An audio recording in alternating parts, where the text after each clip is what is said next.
Welcome. You guys, be kind with me today. I'm playing triple duty. I'm doing tech, I'm running the computer, and I'm also presenting. So I've got a lot on my plate, but let's get started. Welcome to Risk Management. Glad you guys are here today. It's going to be an interesting risk management meeting because you're going to be presented with a lot of stuff. You'll be walking out of the room. Oh no, we have to do this now too. But without further ado, we're going to get going because I have a lot to cover today. So let's start doing some welcomes. Welcome to Sherry David, to the family. Is Sherry here? And then also, welcome Charlie, got his license finally. I gave him an option to leave. He said, no, I'm still He wants this business. Oh, let's do some bucket fills right now. Who has some bucket fills for anybody that has done something extraordinary in their life today? Bridget? Okay. Okay. And I just shout out to Kevin. He did a great job holding some open houses for me at 4105 Iowa Street. So thank you. Great job, Kevin. Stephanie? I want to give a shout out to Ed and his wife who's not here for hosting an awesome party over the weekend. Yes. It was great and it was fun to get together with people outside of work. I want to give gratitude to Ed too. Thank you for hosting that wonderful party. And I wanted to thank you guys for coming. Like, it's Yeah. just awesome to hang out with you guys outside of here and not have to talk business, and we can actually like get to know Topher and like meet like the family and hang out and like, get to know each other on a personal level. That's why I like doing these things. So, thank you for everybody that came. Yeah, if you didn't come, you missed a fun time. Taco truck. Bridget?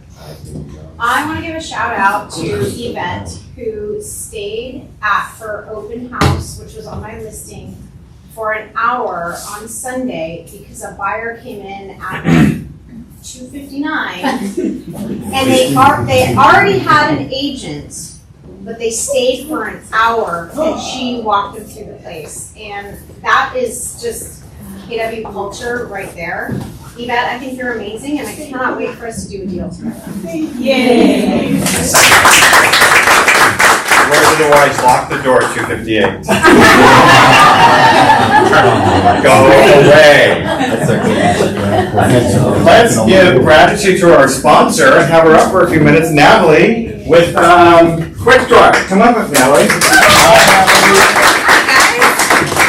I am Natalie with Quick Dry Flood Services. I'm going to be completely honest. This is my first presentation. So I'm actually in recovery at 4 years sober. So I actually speak to a lot of people, like of 200, 300 people. But for some reason, this is a little more nerve-wracking for me. But so bear with me. If you have any questions, I will absolutely, that I don't understand or don't know, I will absolutely get you back immediately.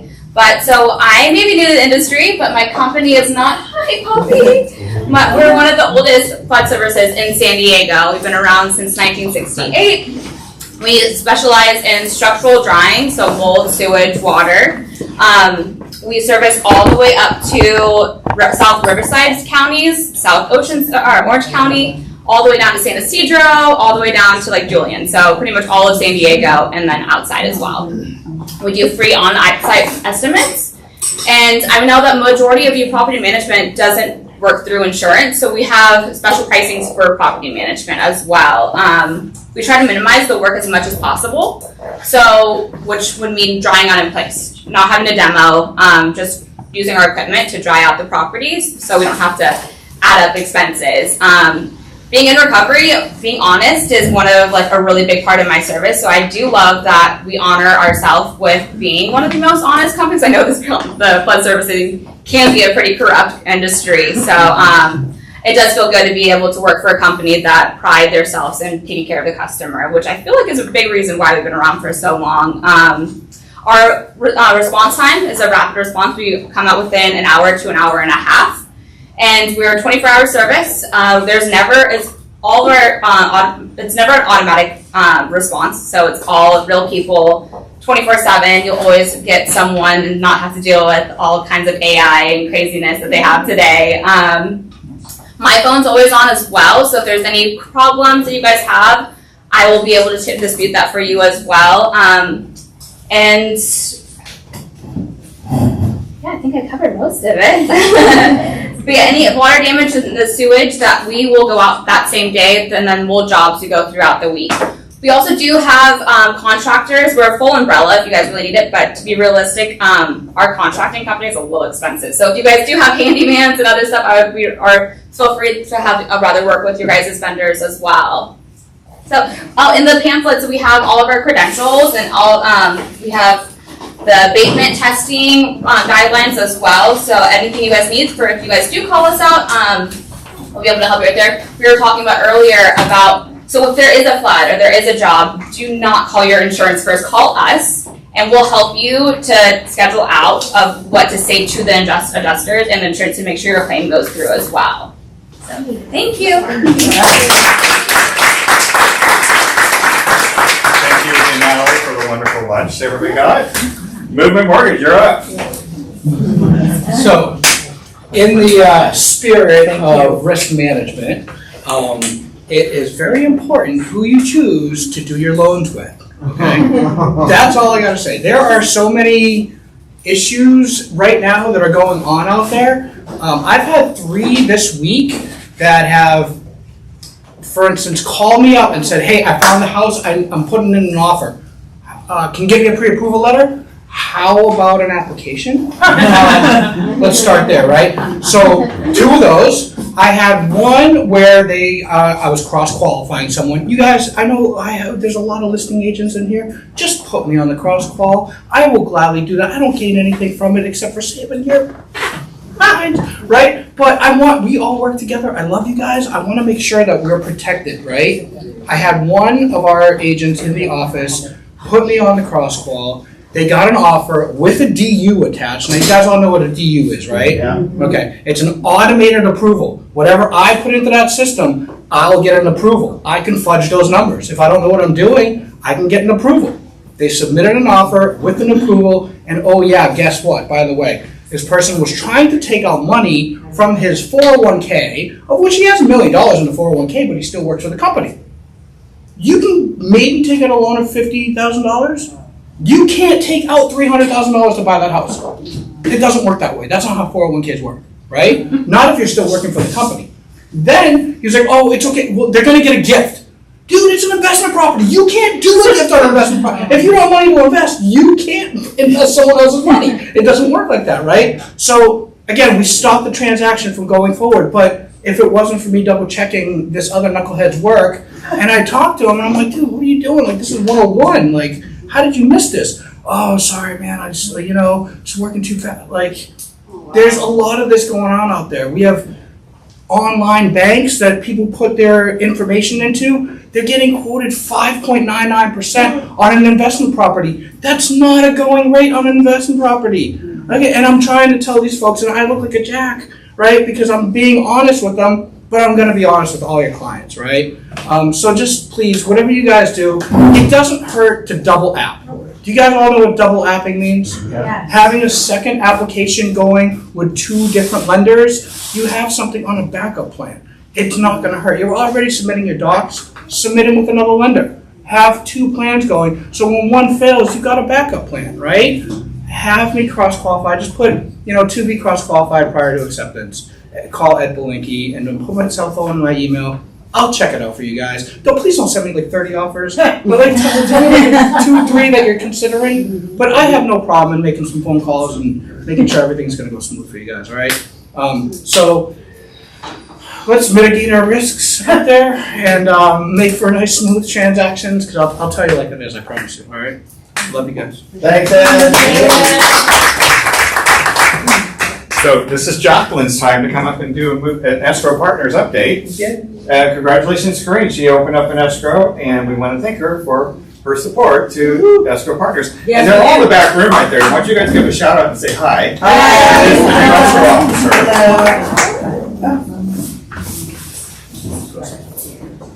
So I don't want to take up too much of your very, very busy schedule there. Come up and introduce yourselves. I don't even know. Oh, you don't. I've forgotten what you look like. It's been a while. I know, since we're not in the office anymore. Oh, so sorry. Let me just take that table out. I'm Nicole, the manager at Escrow Partners.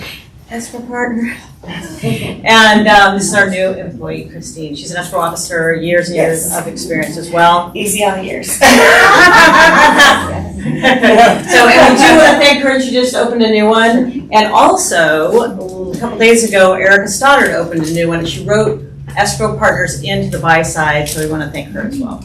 Yes. Yes. So we hope to see you all soon. If there's anything we can do that you guys might need, just feel free to give us a call or an email, and we're gonna be available to you and help you out any way we can. We look forward to working with you. Bye.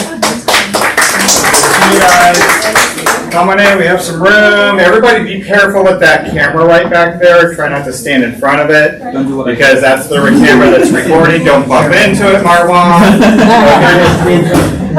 Jacqueline's back Thursday the 27th, 12:30 to 1 with a marketing with escrow partners. The must-dos before any other training, helping set up your command, marketing profile, Facebook business account, and Google account. So mark your calendars for that.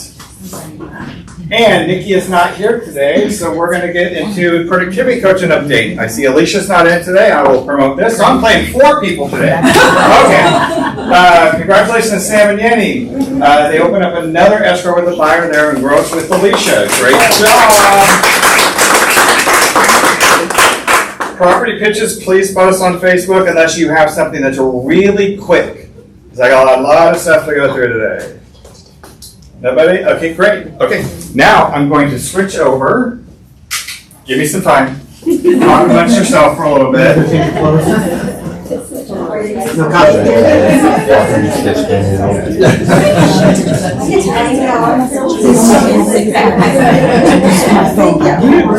I don't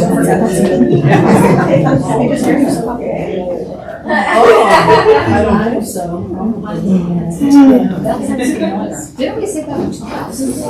Okay, I need your guys' help. Can everybody please disconnect from the Wi-Fi? What we're finding out is if everybody's here, it's draining our Wi-Fi and it's hurting our live stream. So if you can pull out your iPhones, just disconnect, turn off your Wi-Fi for the office here, that would help tremendously. Alright.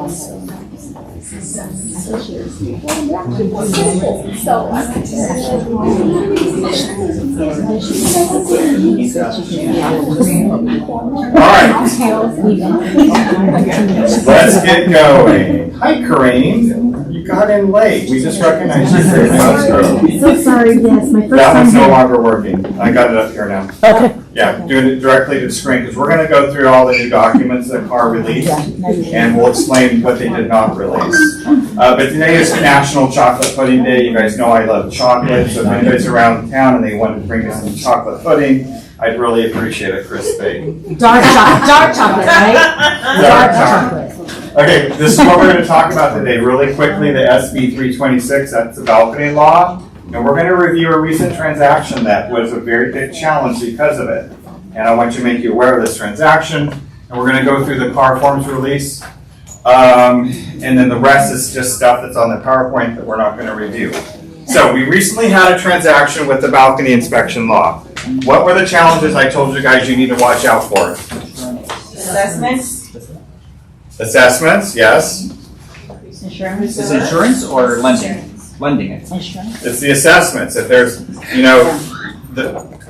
any complex at 3 or more units has to have this inspection done by January 1st of 2025 to see what they need to have done, the work that needs to be corrected. And so we recently had a transaction with Gaga. She's in here somewhere. There she is, okay. Gaga, that she learned a lot of lessons through it. Yeah, so. We have like mock complicated transactions so that we don't have to. And we're going to review the changes in the purchase agreement. So let me just kind of outline what happened. Is that Gaga had a listing that had a balcony inspection report that the lender required. They needed to see it, and the HOA was refusing to give it. And on top of it, this complex had 102 units. Yes. An investor owned 58 units. Oh my gosh. So if you know that and the purchaser was also an investor. And So- she had like over 50% down payment, and she was getting an investment loan, so it wasn't like conventional.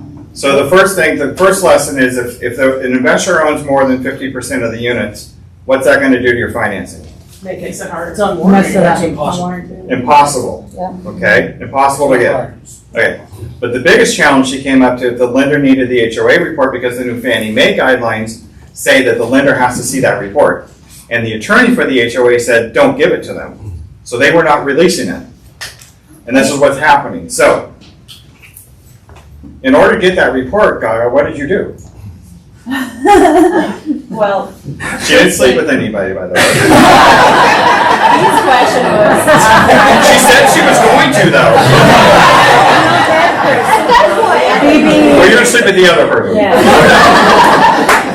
He asked me who I slept with that again. No, what happened is that it's mandatory for the lender to have it, but it's not mandatory for HOA to give it away. And they literally were sending us emails that I emailed them, the lender emailed them, my sellers called, they emailed.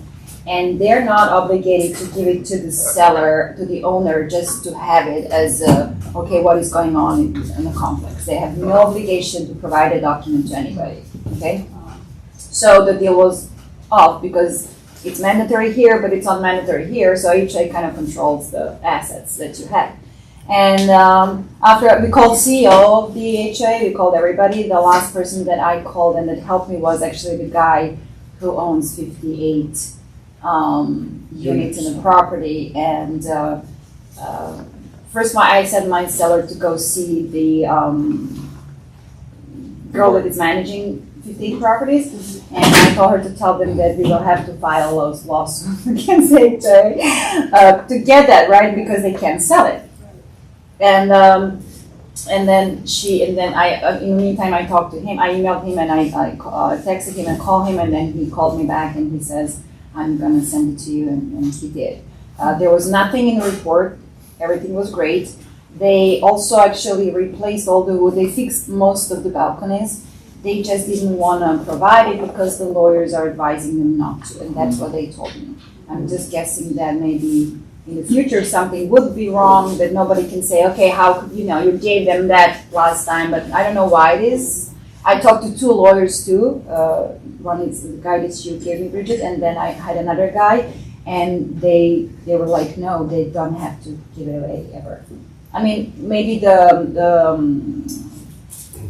how do you say when the court sends the Subpoena. yeah, or something like that, that they will have to, they really have no obligation to give that to an owner just for their own information. So lessons learned in this. If you take a listing that has the balconies, it has balconies, you're going to need that report, because if you're going to accept an offer with a Fannie Mae loan, that lender is going to need that report in order to do that. Who makes that report? The inspector. The inspector. So there's a HOA structure. hires inspectors. Yeah. Inspectors. I also asked if maybe my seller could hire the inspector and do the same inspection, and that wasn't an option. It's expensive. I mean, I was like, okay, they do just, but yeah, it's also, but there's no way around it. I saw some hands raised. Questions? Is this every balcony, or is this every balcony built before of a certain year? It's every balcony. Yeah. If it's 3 units or more. 3 units. Yeah. 3 units more in the building? It's gonna be So just know if you're representing a buyer, that buyer's got to be really, you have to make sure that you spoke to a listing agent about getting that report if you're getting a Fannie Mae funded loan.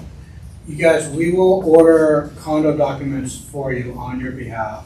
It doesn't cost you or your seller anything. If you're getting a listing in the condo complex, just email me the address and say, hey, can you get this condo approved for me?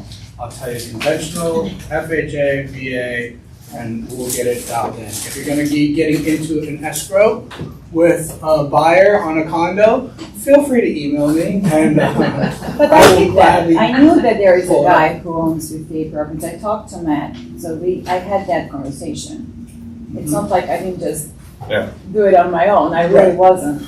And then I talked to the lender on the other side who was doing the whole loan, and he knew that we have a guy who owns 50% of the. Something like that should stop right And so I think this is gonna pop up a little bit more, because it was the next day I was in with the car broker statewide call, and I was able to submit this question to the car attorneys. And they said, well, you're just gonna have to get the report. Duh, yes, and their guidance was, I don't think they're aware that this is happening, so something's gonna have to happen that an HOA is gonna have to release these reports to a lender if the Fannie Mae guidelines is that they need that report to get funding. So I'm afraid this is gonna happen a lot more, so just be aware of it. At least for a short period of time, hopefully, until they force them to give up. Yeah, and unfortunately, this was her listing, that these sellers were now buyers on a replacement property. And so now they had to cancel the replacement property purchase. So 2 transactions because of this, so hug Gaga, We're getting them a bridge loan. getting bridge We're loan. getting them a bridge loan, they're gonna still be able. But I'm not saying anything until it's done, so I'm like. Yeah, we'll make it happen. All right, so now we're gonna go into the forms update release. And this is where I'm going to pull up documents, and I'm gonna review some of the substantive changes that CAR's made on some of the forms that they've released recently. And I'm just stealing what I got from CAR. And we're also going to recommend that you go listen to this webinar from Neil Kalin, who's one of the attorneys. Go through and listen to it, but I do want to bring out some of the substantive changes that's going to be coming out on the purchase agreement. So here's what happened. CAR was set to release a buttload of documents. And then the Department of Justice got involved, and they said, no, you can't do that because they're still coming after us with this settlement still. They haven't, that'll be another story, but long story short, CAR had to delay the release of a lot of the documents, but I want to review them today so that when they do come out and the updates are coming, you're aware what's going to be in there. So no word yet, it's been up to the second, up to the minute.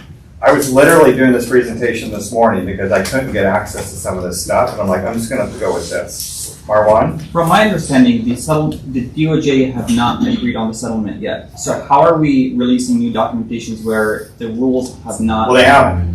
They haven't released them yet. That's why they stopped. When like they're releasing them before the DOJ finishes the settlement. DOJ did not look at the documents that were the correct documents for them to release, that they were releasing, and so they were going on misinformation. So that's why the DOJ said, no, stop right now. That's kind of like the easiest way to explain it. Okay? So who knows? It's telling Ashley, it's up to the second. It's changing by the minute. Dan? You had said that this was from a presentation at CAR. Was this the buyer and seller, the 2 separate presentations? This is the new forms that they did last week. And they put out they had the seminar, the webinars? Yes. Okay. Yes, and I recommend everybody watch those. But here's what's going to be different in the RPA that you need to be aware of.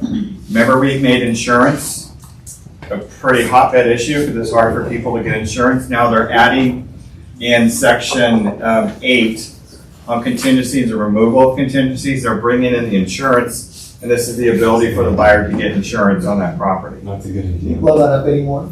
Blow it up. Yes, I can, Dan. Make it bigger. Will that be a contingency then? Thank you for telling me that. Oh, that's Okay. perfect. Thank you. Yeah. So anything highlighted in the red is the change, that's what's been added. And so they're drawing out on the contingencies, and this agreement is specified in paragraph 3L4, contingent upon buyer's assessment of the availability and approval of the cost for any insurance policy desired under this agreement. So that's a good thing for the buyer if they can't get insurance on the property. Now they're spelling it out about the insurability. And so what forms will that affect? It's going to affect all these forms right here in, what color is that? Kind of Mustard. mustard? Yeah, light mustard. All those forms are going to be affected, but those haven't been released yet. Okay? Next substantive change is the conditioning of the property on closing, because this pops up a lot. where it says seller is not responsible to repair any holes left after the removal of any wall hangings such as pictures and mirrors, brackets, nails, or other fastening devices. So they've spelled that out. Anybody have a challenge with the closed escrow where the buyer complains that the seller left a bunch of holes? Okay, so now it's making sure that they know that the seller is not responsible for that. So this is something you need to point out to your buyers. You know, when when you're going through the contract about what are the terms in the contract that are most important for every buyer. And this is probably one of them. And then they've incorporated the Fair Appraisal Act notice. They had that as a separate addendum. It's still there, but they put it into the RPA now. Okay? And item 11, they've added the balconies, exterior stairways, and other elevated elements for properties with any buildings containing 3 or more dwelling units with elevated balconies, stairways, or other elements. Seller shall, within the time specified in the paragraph 3 and 1, deliver to buyer the wooden balcony and stairs addendum, and that's the new form WBSA. How did you learn all those acronyms? Right there.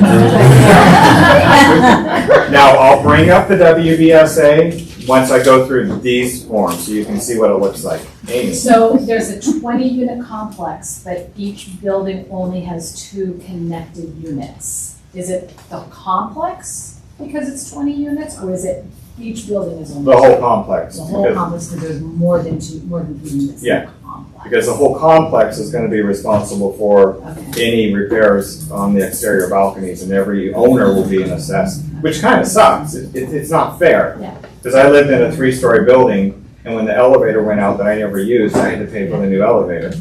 And that same 3-story building, they all have to pay for everybody's balconies above them. Yeah, even if you're ground level. Yeah. I see a hand, Marwan? Is this part of the inspection contingency, or would it be a loan contingency? No, it says within 3 days. What this is saying is that the 3 days from.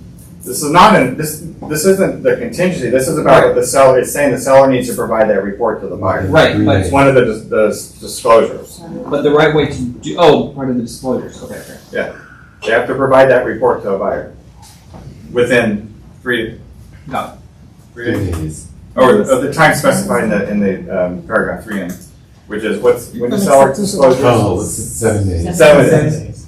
A lot of numbers to remember. And we'll go to the WBSA in a little bit. Here's something, the notice to buyer to perform. This was cleaned up a little bit because the notice to buyer, notice to seller or buyer to perform, especially the notice to seller to perform, wasn't clear about when it pertained to the close of escrow. So they added the stuff in the red says, whenever you need to send a notice to buyer to perform to close escrow, you'll see on the notice that in BP you check all the boxes, but there was, and it's templated at 2 days, correct? Yeah. Yes. Buyer has to perform in 2 days, but the demand to close is 3 days. Yeah. So they had to clean up that language, and that's what this language does, is it cleans up the demand to close, which is 3 days. If the notice if the notice for multiple items, the notice shall be valid for all the contingencies and contractual actions for which the delivery of the notice is within the time. So basically what that's saying is, if you've got timelines for your removal of contingencies, and one is 7 days, one is 10 days, one is 9 days, let's just, for shits and giggles, I'll explain it that way, and you send the notice to perform for all of them, it only affects the ones that actually are on the timeline to give the notice to.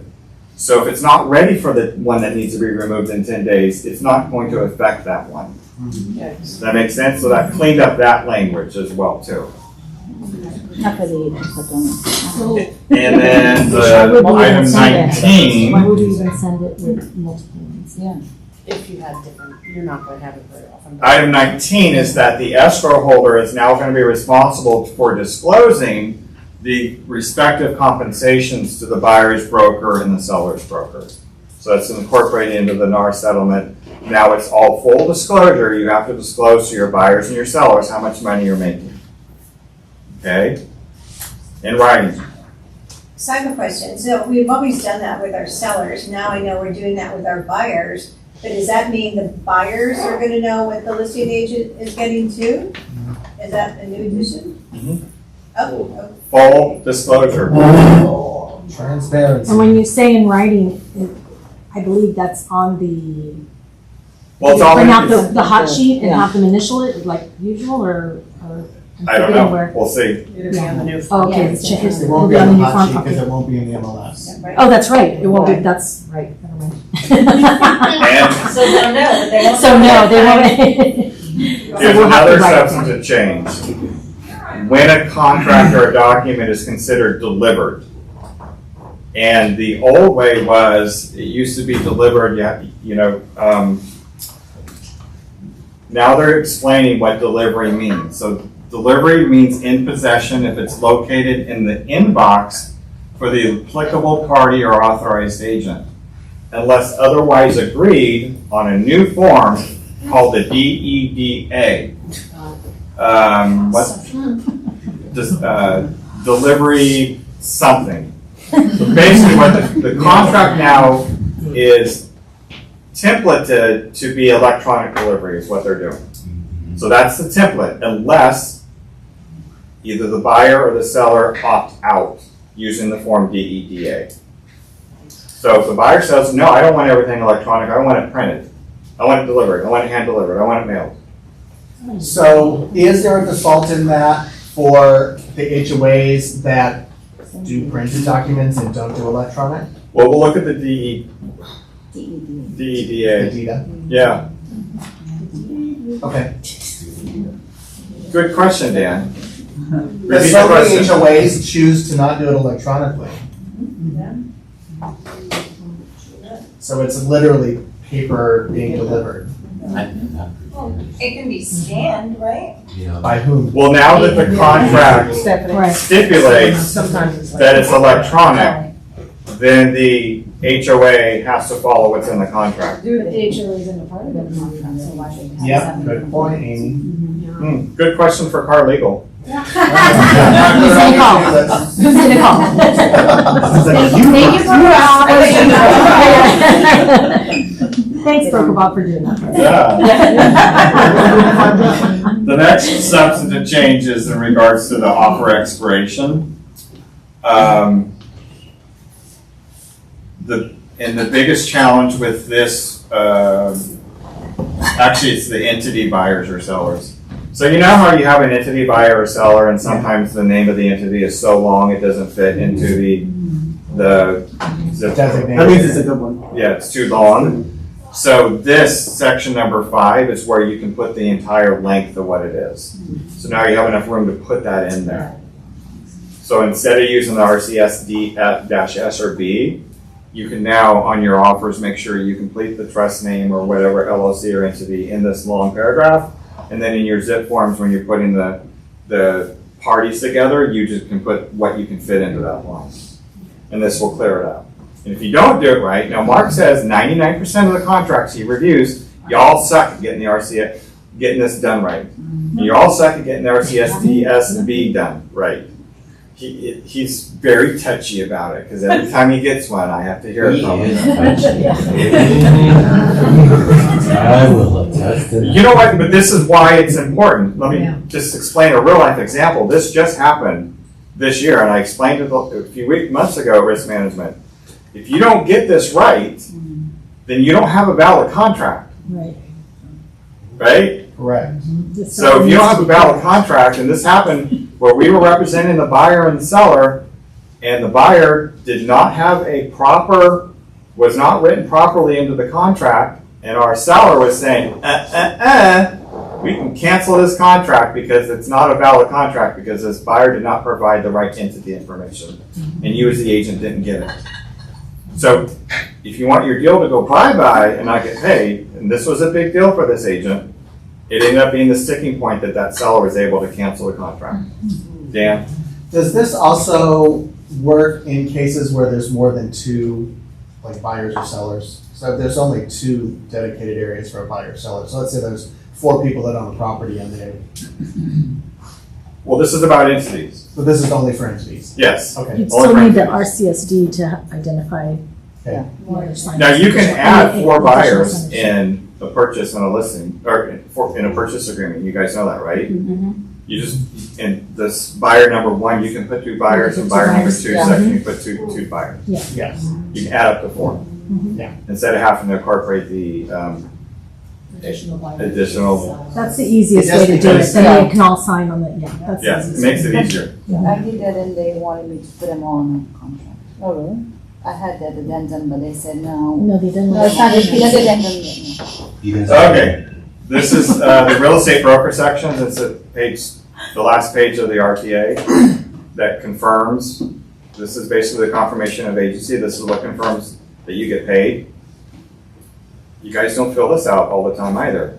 So you need to make sure you fill this out because this is actually how you're going to get paid. If you don't want to get paid, fine.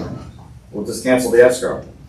But make sure you fill this out. But in this, they've added this language about compensation, and each broker agrees to disclose to their seller or buyer client the amount of the CBC. So you're going to disclose to your seller or buyer what the cooperating broker compensation is. Okay? And then right here, this little section right here, attach the DEDA. So if parties elect to have the alternative delivery method, such method shall be indicated on that form. And I'll bring up that form in a bit. And then same thing for the sell side. They've added that as well there. Okay?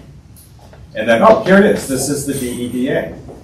So this will basically, item number 4 is if they want to opt out, you need to check that box if they want to opt out and they want it all hand delivered or printed or couriered or whatever. Okay, so this will be a new form it actually is, they did release that one. So I do have that. By the way, you're all getting copies of all this stuff. Evie's already blasted it out. I put this all in a Google folder so you can go through and see some of the stuff if you want to review it later. You don't, I did the heavy lifting for you today. Corinne? So, Bibi, whereas before, the seller or buyer would let us know ahead of time if they wanted everything printed out. Now we're actually bringing it to their attention and giving them a choice, like we have to. If that's what they want, if they want the alternative delivery method instead of, it's templated to be electronic delivery.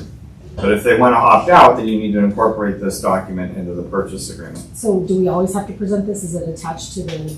Or- Well, it's a new item in the RPA, It is, which of course okay. you're reviewing line by line with Right. every buyer what they're signing, right? Yes, So they know what they're signing? yes, Especially cream. yes. Yeah, Corinne does. Corinne does a good job of explaining everything. And if you're not doing line by line with everybody in your purchase agreement, what you should be doing is a synopsis in your email and reviewing it with them over the phone before they sign it. Because most post-close issues with buyers, their complaint is, your agent never told me that. They didn't review that with me. I just signed everything. Imagine them saying It's that. an easy question. Do you want everything to look at paper or? Next thing on the seller property questionnaire. This is important for you to know what your sellers will now be filling out and what your buyers will be reviewing. They've added the inspection reports on any exterior balconies or elevated elements on buildings with 3 or more units on the property prepared within the last 6 years or 9 years for a condominium. So they're asking that question. Do you know if there's been any repairs within the last 6 years or 9 for condos? Well, here's what the rub is. Most sellers aren't going to know. They probably won't know. But to the best of their ability, they need to answer this question. And if they can find out the answer to the question too, contact the HOA. Has there been a report made in the last 9 years? And then the addition in item number 7 is the new flipper law. Flippers are under much more scrutiny. What is considered a flip? Anybody that is selling a property within 18 months since they purchased it. So it doesn't even have to be just a regular flipper. It could be somebody if they bought a house and decide, I can't live in Chicago anymore, but I've only lived for 2 years. They do. But what it does here is item section 7E they're gonna need to answer now whether any renovations or lead-based paint surfaces started or completed. Lead-based paint that was built before 1978, they're gonna need to know, especially if it was before 78, was there any lead-based paint removal? How was it done? Etc. Which is the next question, was it done in compliance with the EPA lead-based paint renovation rule? So on the SPQ, the seller may have owned that property, let's say they only owned it for 5 years, but it's a property that was built before 1978. They might not know if there was any lead-based paint that was removed or how it was removed, because maybe the owner that had it before, they don't know. They're gonna maybe have to go through their old disclosures to find that out. And then item F, whether you purchase the property within 18 months of accepting an offer to sell, did you do any room additions, structural modifications, alterations, repairs, which are collectively called improvements, and was it performed by a contractor while you owned the property? If yes, seller needs to provide an explanation, a list of such the improvements, and the name and the contact information for each contractor who performs services $500 or more. And seller shall also provide an explanation and a list of those improvements for which seller has obtained permits, and seller shall attach copies of those permits to the SPQ. So all this is a new flipper law that takes effect when? August. July. Okay. And then structural systems and appliances. Is Nicole still here? They leave? They left. They left. I'm having her coming back because we have a whole lot of issues if you got a solar on your property with escrow, especially if it's leased or lien, and the seller doesn't know if it's leased or lien. But item B is added the existence of solar power systems. If yes, seller needs to provide the CAR form SOLAR, SOLAR. They actually match the acronym with the name of the form, SOLAR. Nice. So easy, I didn't remember. This is called SOLAR. It's a solar questionnaire, okay? I'll bring up that form so you can see it. It's not an SQ. Yeah. It's not an acronym? And then they also added this section, whether any structure on the property other than the main improvement is used as a dwelling, are separate. So if you have separate ADUs on the property, are they separate utilities? Do they have separate meters? So they're going to ask those questions, and whether or not that ADU or dwelling received a permit. So that's new in the SPQ. Okay. By the way, Dan is scheduled to be on a call in July sometime. Which call, Dan? I want to say the 24th. 24th. It'll be on Zoom, and because he'll probably be at his chalet in Palm Springs. But we're going to go through Dan's wonderful court case that he prevailed in, where the buyer came back and sued him and why he won. So we're going to take that through step by step. Yes.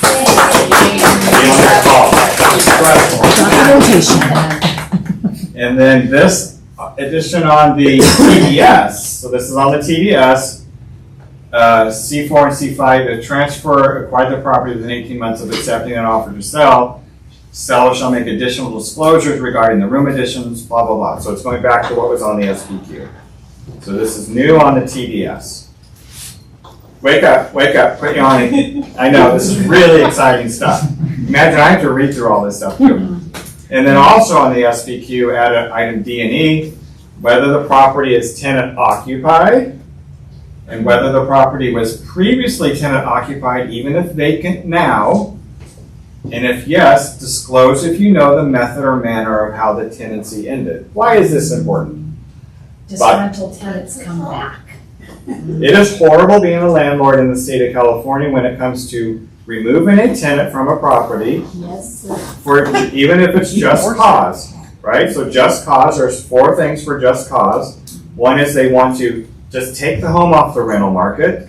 The second is they want to move back into it, or a relative move back in. The third is they want to sell it. And the fourth one is remediate or make upgrades. Remodel it. Remodel it. Substantial remodel. Substantial remodel, right? That's And more just cause. But in the San Diego County, what does a landlord have to do if they want to remove someone for just cause, even if they're month to month? Give them 60 days 60 and meetings. pay for their. Pay for their move. Right. 60 days, well, 60 days notice and then pay, give them 2 months of rent. If they're disabled or elderly like me, they have to give me 3 months. What is considered elderly? Me. I think it's 65 or older. 65 or older, damn. And tenants in this case also include roommates or parents that are staying on, people that are not part of the. Tenants means anybody that's occupying the property. But if tenant, this is why this is important, because let's say you go make an offer on a property that was tenant occupied and there's no longer a tenant in it, you need to make sure how that landlord delivered notice to that tenant and if they did it properly. Why? Because that tenant has up to 5 years to come back to that property owner, whoever owns it, and get that money that's due to them, which would be being a buyer that you represented on there would be responsible to pay that tenant the 2 or 3 months rent. Having fun so far? Yeah. I mean, and even with just cause, sometimes they don't need that whole 60 days, which is something I'm dealing with. Yes. Do you see why now Broker Bob put a tenant occupied property purchase and sale addendum together for you to give to your landlords that are selling the property owners that want to sell a home and a buyer that wants to buy a tenant occupied home, which I will pull that up too. You have to give that to them before you take the listing or get an offer, a buyer into escrow.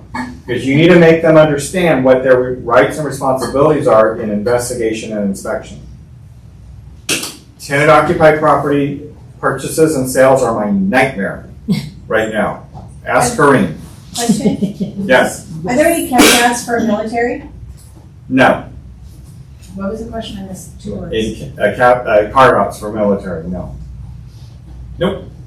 Not in the state of California. And this isn't just happening out in California. It's happening in other states. Did you guys see?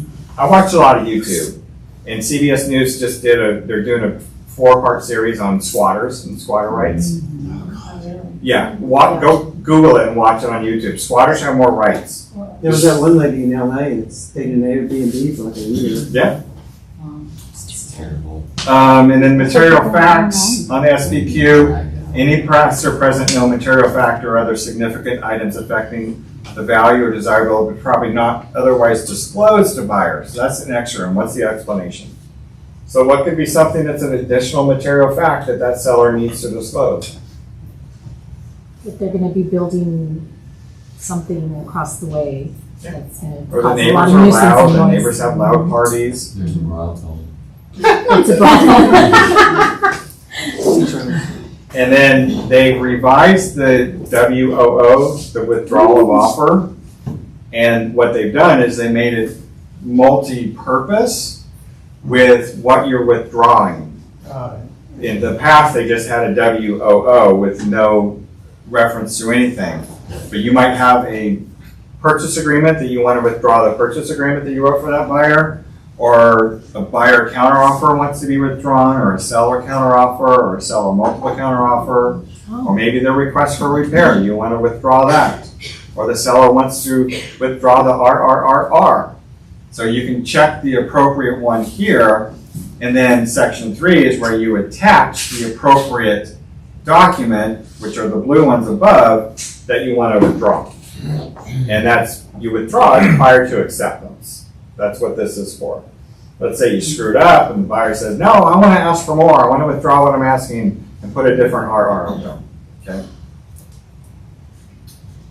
I get a lot of calls from agents that have sellers that want to withdraw a counteroffer that they have outstanding. There's actually a spot on the counteroffer that says, buyer would like to withdraw and resubmit. So are we now, is that gonna be not on there anymore and we have to use this? Or? Using this, WOOO. Okay. Okay. Next, the TOPA, the tenant occupied property addendum. They've added this little clause, which amount shall not be more than X dollars. So the TOPA is designed if you're representing a buyer on a tenant occupied property and you wrote the contract that the seller has to deliver that property vacant, but to get towards the close of escrow and the buyers have, or the tenants have not moved. And the seller's having a hard time getting them out and they're realizing I can't deliver this property vacant. What this TOPA does, basically, it says in the contract, it's simpler to go to say, okay, if you can't deliver it to me vacant, then we have the option of canceling. And by the way, if we cancel, then you'll be responsible, Mr. Seller, for reimbursing me for my out-of-pocket expenses, for my inspection reports and appraisal. I see a lot of people yawning. I'm trying to be excited with this. Okay? So that's what the TOPA does. Again, tenant-occupied properties are my nightmare. But this is what happens is people do the TOPA and they call me and they say the tenants aren't removing, they're not getting out. Well, then your buyer has an option. But I don't want my buyer to cancel. Well, that's the option. They either take it occupied and you have them speak to a qualified California real estate attorney about what their options are after close of escrow to get that tenant out with no lease in place. Now you got a squatter. So the only thing you can do is cancel the contract. Yes? If the buyer cancels because of the TOPA at the end, are they eligible for their deposit? Well, that's what this form stipulates. Okay. It's saying, okay, Mr. Seller, we can, because the way we filled out the TOPA, we can cancel. Even though we removed all our contingencies, we can cancel because you can't deliver this property vacant. So we are justly, we can go after and be remunerated for our expenses that we had into the contract. And that's why it's just as important too, as a listing agent, to require this, because if the buyer is submitting an offer requesting that it be delivered vacant and your seller's not in agreement with that, we can just counter that, prevent that from happening. And then the other cancellation of contract, disposition of deposit, and cancellation of escrow. It takes only one person to cancel one party to cancel a contract, but it takes two parties to sign Section 2 to agree to the disposition of the EMD, which is why you never make an assurance to the buyer that they can get their deposit back, because you don't know what that seller is going to do if they get pissy. I have seen a buyer cancel 2 days into the escrow and the seller was refusing to give that deposit back, even though they had all these contingencies. So never make the assurance, oh yeah, you can get your deposit back. You can make assurance that they can cancel, but then the disposition of the deposit will have to be agreed to upon by you and the seller. So they've added this, if checked, seller agrees to pay for buyer out-of-pocket expenses for inspection reports and appraisal fees as specified in the agreement. Buyer shall deliver receipts for such expenses to escrow holder. So what this is basically saying, if the seller's in breach of the agreement. If the seller's in breach of the agreement, great. We'll go ahead and cancel because you're in breach. We're going to get our EMD back, but you're also going to reimburse us for our out-of-pocket expenses. That's good. Does that make sense? Yes. Okay. Now, how do you get that? That's a whole Yeah, how you get it is another way. Yeah, right. They've changed the Abbott. They moved this around actually where they had the inspection date and time and the weather conditions and any other person's present. And then the very bottom section is for the other, if you're the sell side, is for the buy side to sign on this, but it's not necessary for the buy side to sign this section to make it valid. It's just there as an extra. It's just used as evidence that the initialing or signing party has received the completed form. So it's just about receiving it. It's not about making it valid. And then the verification of property condition has added the verification of the property and when it was performed and the date and the time. So that's a new change. And that's out. That one is out. So the VP has a little bit of change on it. And so all this is about security deposits, which do we do property management at this No. firm? No. Right, do you touch anything with property management? No. Not yet. Can you do a lease listing and put it in the MLS? No. Oh, yes. You can do that, but that's it. You cannot use car zip forms to help the landlord with a lease. You cannot tenant screen. You cannot show a tenant anything. Okay. Okay. So that is that. So now I want to go in. Make sure you guys. Oh, this is important. This just came out. Open houses in a post-NAR settlement world. So remember we talked about this. I think that it is going that way. You guys, we will only allow our listings with Keller Williams Metro to be done by Keller Williams agents. So if you're a listing agent, you can only have a KW agent do that listing. Why? Because the Keller Williams agent does represent the seller. We represent the seller. We can't have an outside agent doing that. So can a listing agent hold an open house after the settlement? Yes. Can another agent in the same brokerage hold that listing open? Yes. And is an agent holding an open house required to have every visitor who enter the house sign a registration login sheet or a non-agency agreement or a buyer representation agreement? Well, the answer varies. So there's 3 different forms to help with this. The first one is called, and they haven't released this one yet, but it's called the Open House Visitor Non-Agency Disclosure and Sign-In Sheet. I don't have a copy of it, but that's what the new form is. When anybody coming into the house, this is the form they'll need to sign for them to come in and look at the house. It creates no agency, so that's a great thing. So you can answer questions about it. And it does show them that we work for the seller. We represent the seller, okay? That's why I can't have an outside agent hold one of our listings open because they don't represent the seller. And I think most brokerages are going that way. I know Coldwell Banker does not allow outside agents to use it. Remax doesn't. Compass doesn't? Okay. So it will be just our brokerage, not just Keller Williams in general. Now, can you guys do an open house for an outside broker? If they let you? That's their liability, not ours. Okay? But still, you still have to follow the rules in here because if you have an unrepresented buyer come in, you can't talk to them until they sign one of those forms. Gotta be really careful. Or you can only talk about the merits of the property that the listing agent provides you on their sheet. That's it. Gotta leave it at that. And here's what happened on the call the other day, the statewide call. The question was posed. What about these buyers that come in that are refusing to sign anything? Because I see what's gonna happen. They're gonna come in, they're not gonna be honest, they're like, I'm not signing anything. What do? Kick them out. So I'm not allowed in. Chris would kick them out. I would kick them out. Yeah. Like, no, Says it in the last paragraph. Ryan. Do you all know Ryan? Ryan took a little break and we think he's coming back. A little break. I think I'm scaring him not to though. He's like, oh God, I already got a headache. That's enough. So if the visitor refuses to sign, but it said only wants to look at the property, then you can't advise on anything other than what's on the sheet about that property, and that's it. Would it be advisable to have in print so they can see that as they're coming in? I don't know, do you think the buying public is going to get privy wise to this really soon? No. Do I?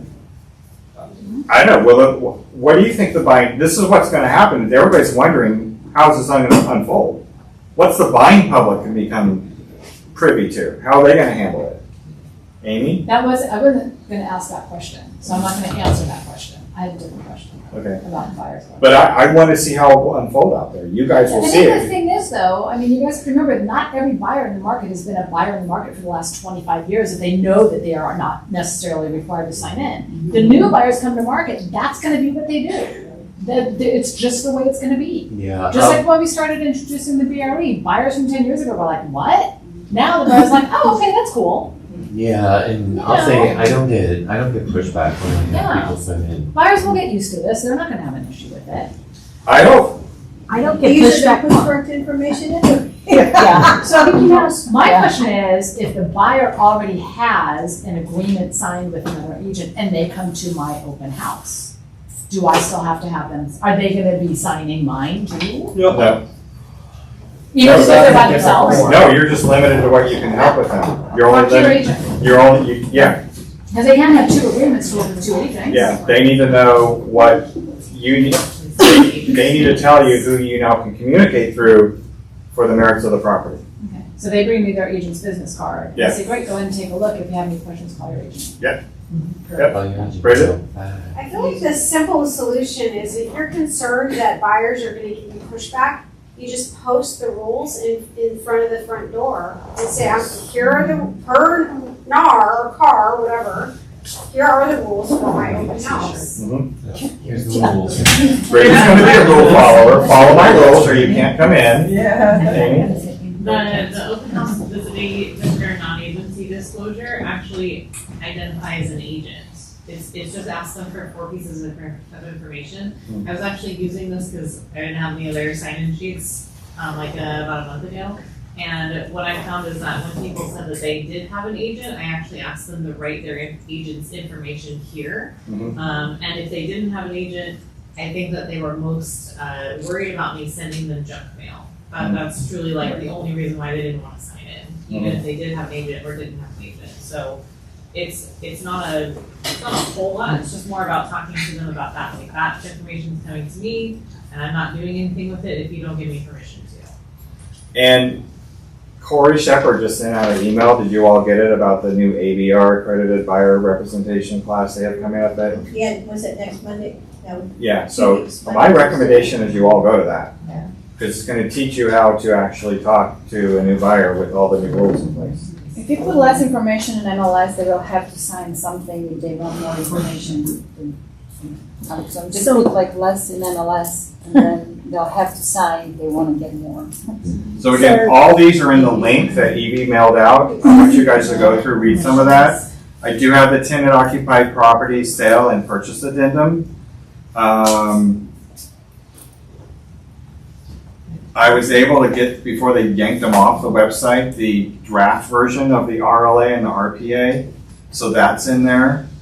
The CBC, the cooperating broker compensation.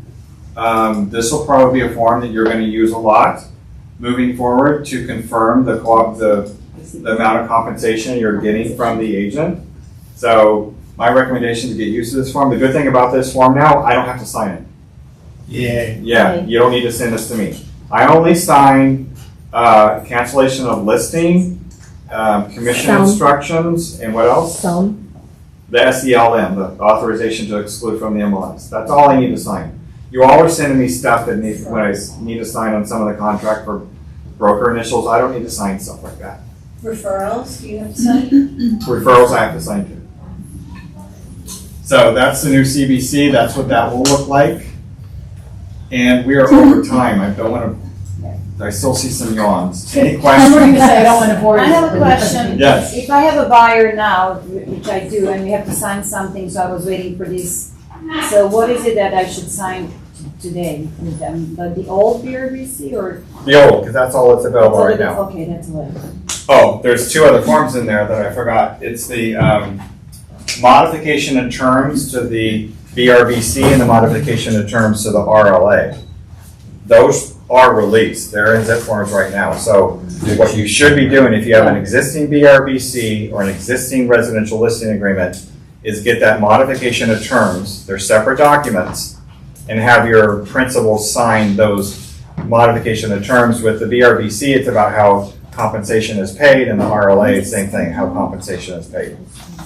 Yes, Dan. So that's true even though we don't have the new RLA coming out? You should start operating as if we have it. Okay. So just right now, effective today, it's all about full disclosure. Just start getting used to full disclosure about compensation. That's kind of the message they're sending. And so we don't have to do a hard stop at August 17th. We're already doing it. Okay, so in the existing agreements, we need to do the modification of terms too. No. Yeah. No. Yeah, because if you have a BRBC, you're probably going to have some overlap because it's going to be probably be past the the August 17th deadline. So you're gonna run over to that. Remember, the DRBC now is only good for 3 months, the new one. So you're gonna have to renew that every 3 months. Okay, but any listings, especially if you've got a listing sitting on the market that's not selling, Right. and it's still on the market on August 17th, you have to have you have to have that modification of terms updated. Okay? Tired? A lot. Yeah, every time I sit on the broker statewide call, I say, Mark, I have a headache, I'm gonna go lay down for a little bit. Because we just pepper us with information, so. It'll be a lot, we're all here to support and help. We are peppered. Thank you. Thank you, Robert. I just want to say one more thing. When I call these people for the balcony thing, I also